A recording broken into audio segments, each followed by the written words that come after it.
C'était un seuil symbolique, il a été franchi. Le prix du porc est tombé en dessous d'1,50 €, 1,495 € du kilo.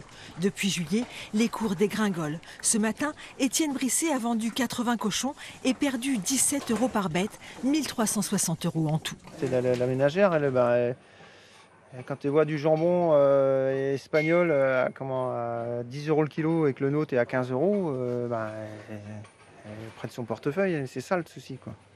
Mais le problème, c'est que les Espagnols, eux, ils produisent du cochon qui n'est pas dans la même cour que les nôtres. Parce que nous, par exemple, nos cochons, ils sont végétariens. Ils n'ont pas de protéines à base de farine animale. C'est que nos cochons, ils mangent que des céréales. En porc, les crises se suivent et se ressemblent et chaque fois les éleveurs subissent. Cette année, la Chine a augmenté les taxes sur le porc qu'elle importe et cela a désorganisé le marché européen. Mais quand les prix de vente ne couvrent plus les coûts de production, les éleveurs redoutent le pire. Et ce qui va se passer, c'est que des gars qui arrivent en fin de carrière ou ils vont carrément arrêter et puis personne ne va reprendre derrière. Donc du coup, on va se retrouver avec moins de cochons sur le marché. Les abattoirs, ils vont plus avoir de cochons, donc on va se retrouver encore avec des abattoirs qui vont fermer, comme Gad il y a une quinzaine d'années.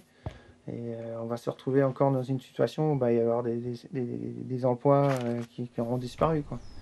Et on mettra quoi dans nos assiettes, demande l'éleveur. Du porc venu de l'autre bout du monde, il avoue une certaine lassitude.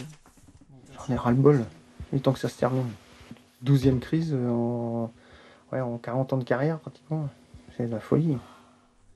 Sur l'armoire du bureau d'Étienne, un super cochon trône. Il aimerait qu'il ait le super pouvoir de faire remonter les cours.